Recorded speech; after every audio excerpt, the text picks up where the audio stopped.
Drexler, a propósito de Bolivia, que veníamos hablando hace un ratito también, bueno, ahí con Bolivia justamente.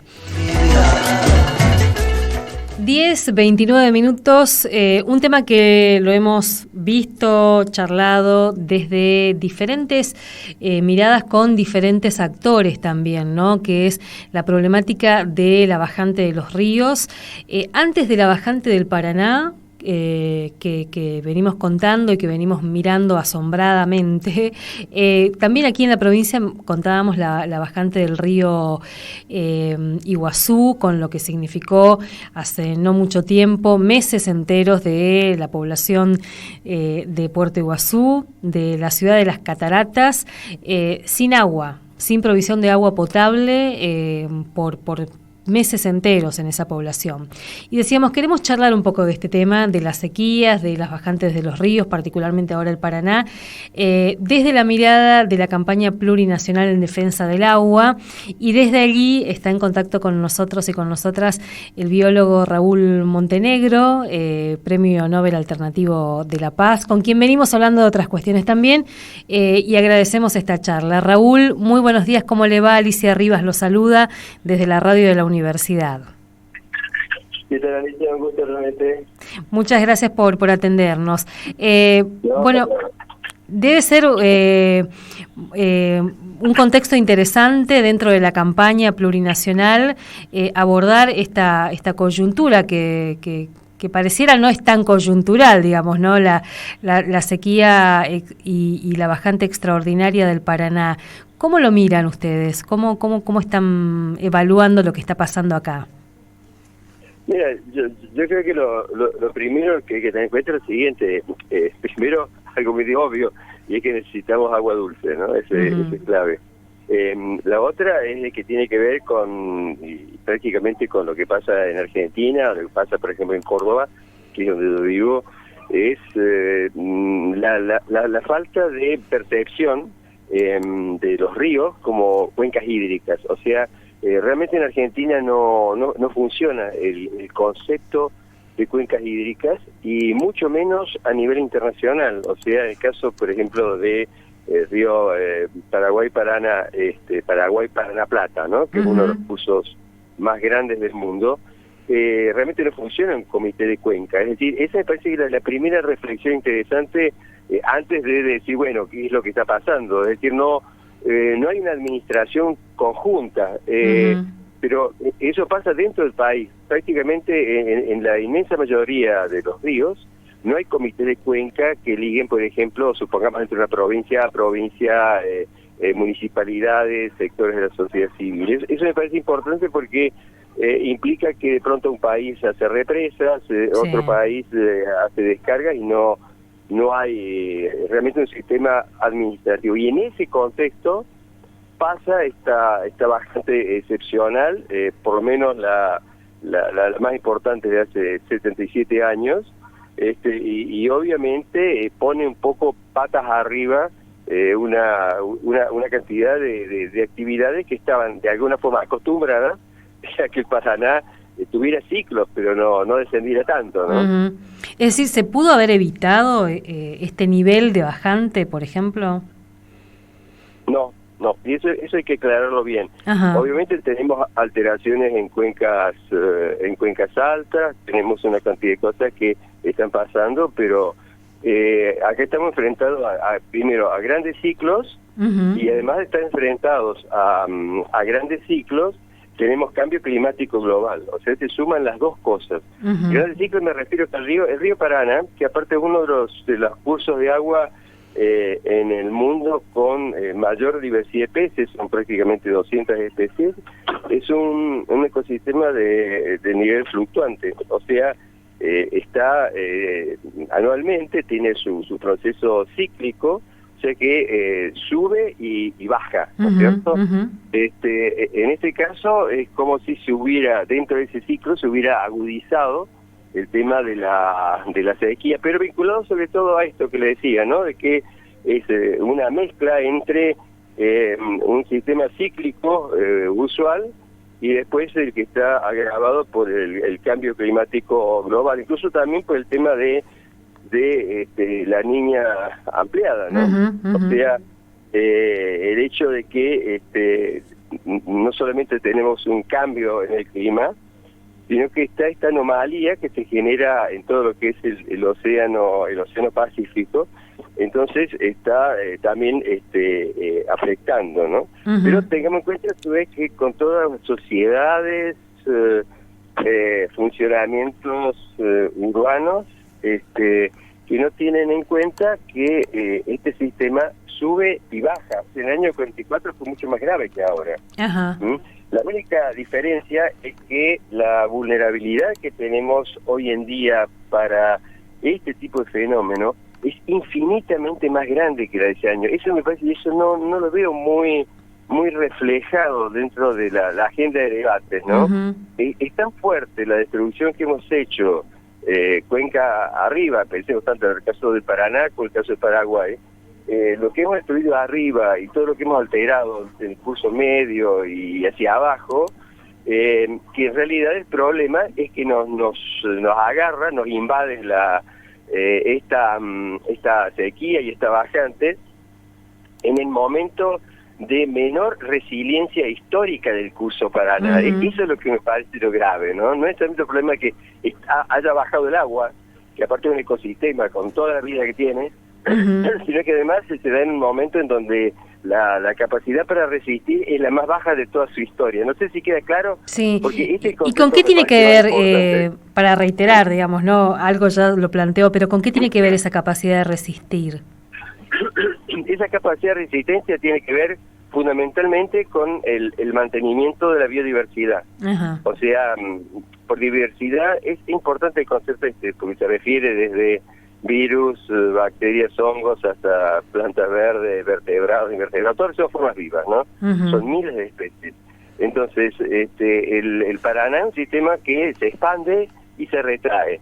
Y la biodiversidad es lo que está en esa expansión y esa retracción.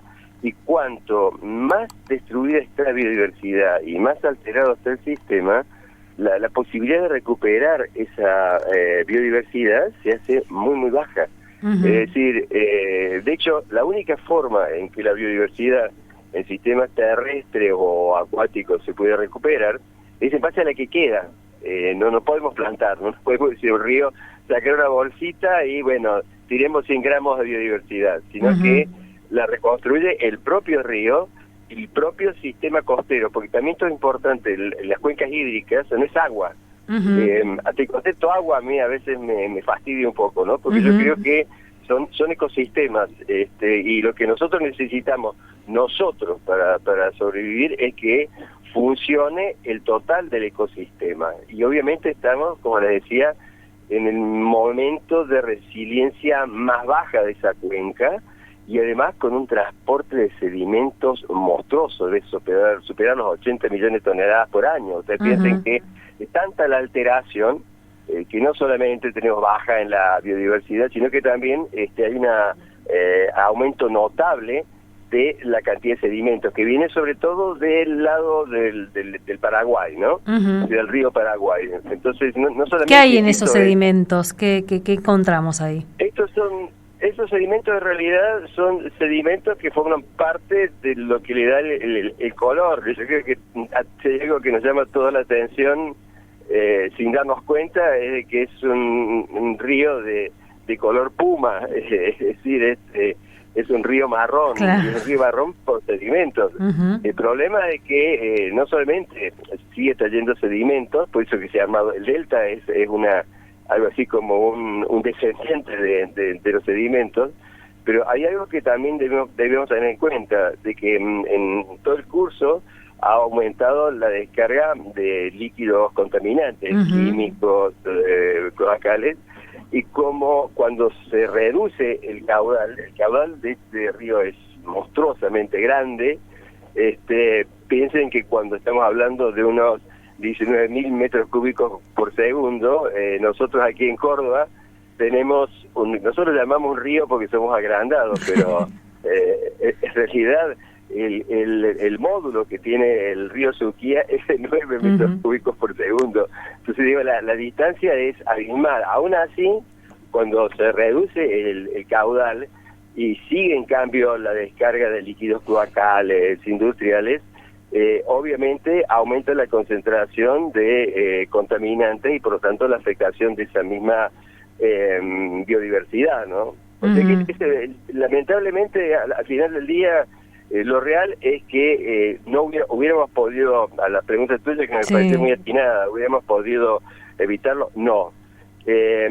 Tiene causas humanas, yo diría en parte, pero yo diría que son procesos mucho más complejos, ¿no? Y frente a qué hacer frente a todo esto, y es bastante simple, es darnos cuenta de que tenemos que volver a armar el Comité de Cuenca dentro del país, los comités de cuenca internacionales, reunirse en una mesa y decir, coordinemos esto, no es cuestión por colocar, emparedar un río, contaminar el río, sino que implica de que tratemos de entender cómo funciona. Yo creo que ahora es una noticia, la bajante es una noticia, pero no es una decisión de prepararnos o enfrentarnos a lo que esa bajante produce. No sé si Raúl, claro. Y la reacción del gobierno nacional, se planteó la emergencia hídrica, se habla de inversiones que van a estar destinadas, de fondos que van a estar destinados para, y uno se pregunta ¿para qué? ¿Qué debería hacerse con esa plata que se va a destinar? Suponemos, no sé, para mitigar, para ayudar a que esos procesos de resistencia o de resiliencia puedan activarse. ¿Qué deberían hacer?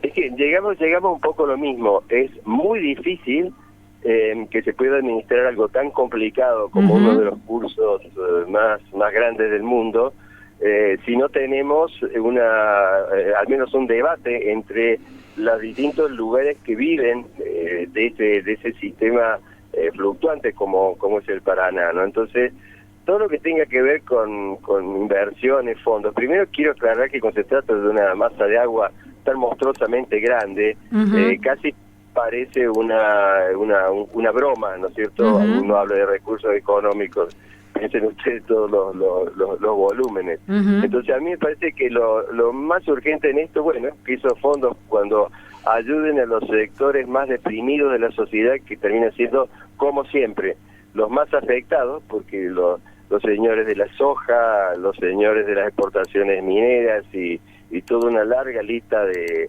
señores y señoras, entre comillas, en realidad se puede sobrevivir. El problema son los sectores más desprovistos de la sociedad, que obviamente esta bajante representa también para sus vidas unas bajantes terribles, ¿no? Entonces, creo que en esto, si yo tuviera que elegir, es cómo proteger a los más desprotegidos, y la verdad es no preocuparme tanto por los grandes señores que la pueden bancar totalmente, ¿no? Y de otra forma. Pero insisto, la cuenca, o sea, administrar la cuenca y con participación, o sea, no dejarlo a los señores de los gobiernos sentados solos, porque es peligroso cuando se sientan solamente los señores y señoras del gobierno, ¿no? Raúl, pensaba, esta sequía también nos encuentra en un momento en que se estaba discutiendo la hidrovía Paraná-Paraguay, digamos, ¿no? Y se estaba discutiendo en términos de soberanía en aquellos sectores, entre comillas, más progresistas, si se quiere, de poder recuperar. Pero no apareció esta faceta, ¿no? De pensarlo así como una cuenca que necesitamos para vivir, para desarrollarnos. ¿Cómo lo vio usted? ¿Cómo siguió usted esta discusión? Bueno, primero de que no nos olvidemos que el concepto de comité de cuenca no termina siendo bueno para quienes manejan fuertes intereses económicos o el poder político, porque de alguna forma una cuenca reduce el poder, porque implica que hay que debatirlo entre actores. Y acá lo de la hidrovía, la hidrovía a mí es una palabra que me irrita particularmente, ¿no? Eso no es una hidrovía, eso es un río. Y su función más importante es como río. Obviamente para las grandes mineras y para los grandes exportadores de soja no deja de ser un lugar para sacar sus productos. Una ruta. Pero, es una ruta, es una ruta de agua, o sea, imaginarse que es una especie de ruta de agua, pero en realidad lo que a nosotros nos garantiza supervivencia no es la ruta de agua de los señores y señoras de las minas o de pronto de la soja, sino que funcione el sistema como conjunto. Fíjese que hasta qué punto es absurdo lo que está pasando, que la ley de humedales, cuando hemos hablado de humedales, imaginemos el Paraná Medio con todas sus épocas de derrame, en donde se generan una cantidad de grandes focos de biodiversidad. Bueno, todo ese sistema son humedales, y sin embargo la ley de humedales sigue yendo, digamos, a ritmo de una tortuga, pero totalmente lenta, ¿no? Y de hecho con muchos actores tratando de que nunca salga la ley de humedales. Es algo así parecido a lo que pasó con la ley de glaciares, ¿no?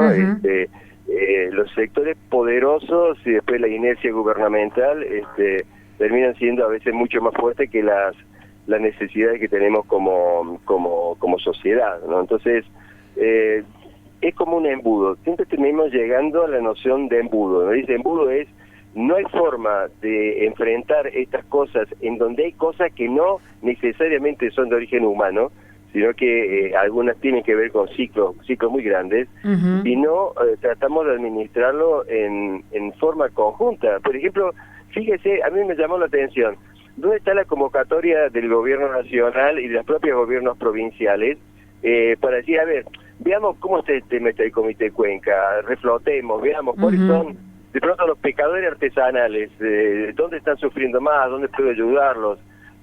Pareciera que no, acá pasa por otras vertientes, ¿no? Y me parece que eso es lo que tenemos que replantearnos, y creo yo con un poco más de coraje, porque los gobiernos le hemos dado nosotros el poder para que nos administren, no son emperadores, ¿no? Entonces, qué mejor que fortalecer instituciones participativas, pero yo realmente no lo veo. O sea, creo que es una de las faltantes grandes es empezar a administrarnos ahora, no esperar. De pronto las previsiones varían mucho, ¿no? Sobre cuándo termina la bajante. Algunas hablan desde fin de año hasta el año que viene. Entonces me parece que habría que empezar antes de ayer con este tema de la administración, reunirse. Y la otra es reunir a la gente que sabe del tema, ¿no? De los distintos actores.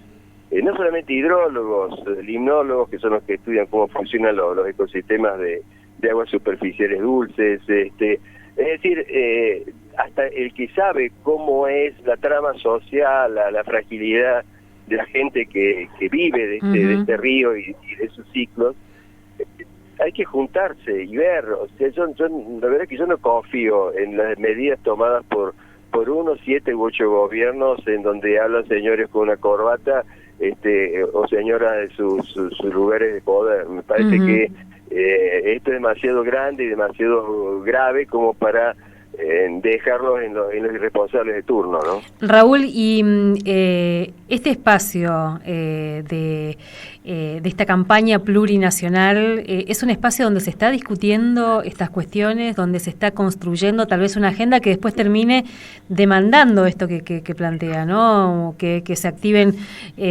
los comités de cuencas, que empecemos a hablar del río y no de la hidrovía, que empecemos como a forzar una agenda también desde las organizaciones y desde los sectores que vivimos del río, con el río también. Son como dos ámbitos, ¿no? Por un lado está en todo esto que es prácticamente el ABC, la parte de fondo, pero además esta parte del ABC del fondo, no olvidemos que reúne un conjunto de organizaciones. En el caso nuestro, FUNAM es una ONG, es apenas una ONG, pero hay muchísimas otras ONG, asambleas, movimientos sociales. Yo creo que otra de las grandes contribuciones se va dando en la escala más pequeña, Es decir, tratar de frenar todas esas cosas pequeñas que terminan haciendo las cosas grandes. De pronto, alambrar un río transversalmente, de pronto una mega minería que en una cuenca alta extrae cantidades monstruosas de agua. Entonces, muchísimas de esas peleas están llevándose exitosamente de las organizaciones. Entonces, esa parte yo creo que se sigue haciendo, pese a esa especie de asociación que hay entre los poderes políticos, grandes sectores económicos y la propia justicia.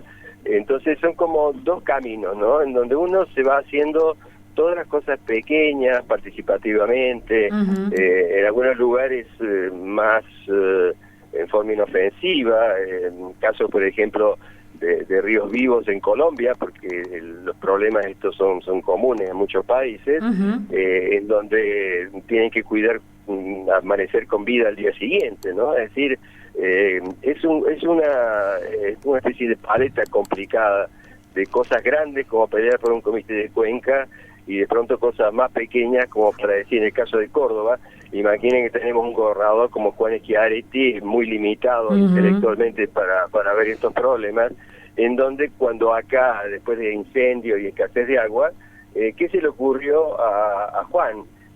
Traer agua al río Paraná. Obviamente no fue el mejor momento, pero ni siquiera pensó que hay diferencia de nivel y que hay que colocar bombas para subir el agua. Entonces digo, a eso me refiero, de que estamos todo el tiempo lidiando con esas personas que incluso los elige la sociedad, o sea, pero que termina siendo muy, o sea, parte del problema en lugar de ser parte de la solución, ¿no? Raúl, queremos agradecerle este tiempo aquí en la radio de la universidad y seguramente vamos a volver a charlar de estos temas. Muchas gracias. No, gracias a ustedes, que tengan muy lindo día, cuídense. Muchas gracias, igualmente, hasta luego. Chao. Raúl Montenegro, biólogo, integrante de esta Fundación de Medio Ambiente, FUNAM, Premio Nobel Alternativo de la Paz, así lo hemos conocido hace muchos años en sus múltiples visitas a nuestra provincia, en su trabajo con las comunidades guaraní, particularmente en la biosfera Yabotí, hace, 10 años, un poquito más, cuando estaban reclamando ahí el cese del desmonte en proximidades de las comunidades que están ubicadas en el Yabotí. Y en este caso, como parte de esta campaña plurinacional en defensa del agua, la mirada desde ese espacio, de esta bajante del río Paraná, y lo que implica, ¿no? Las cosas que pudimos haber hecho para evitarlo y las cosas que, bueno, por lo menos debimos haber hecho, debemos hacer para transitar mejor estos procesos. 10:52 minutos.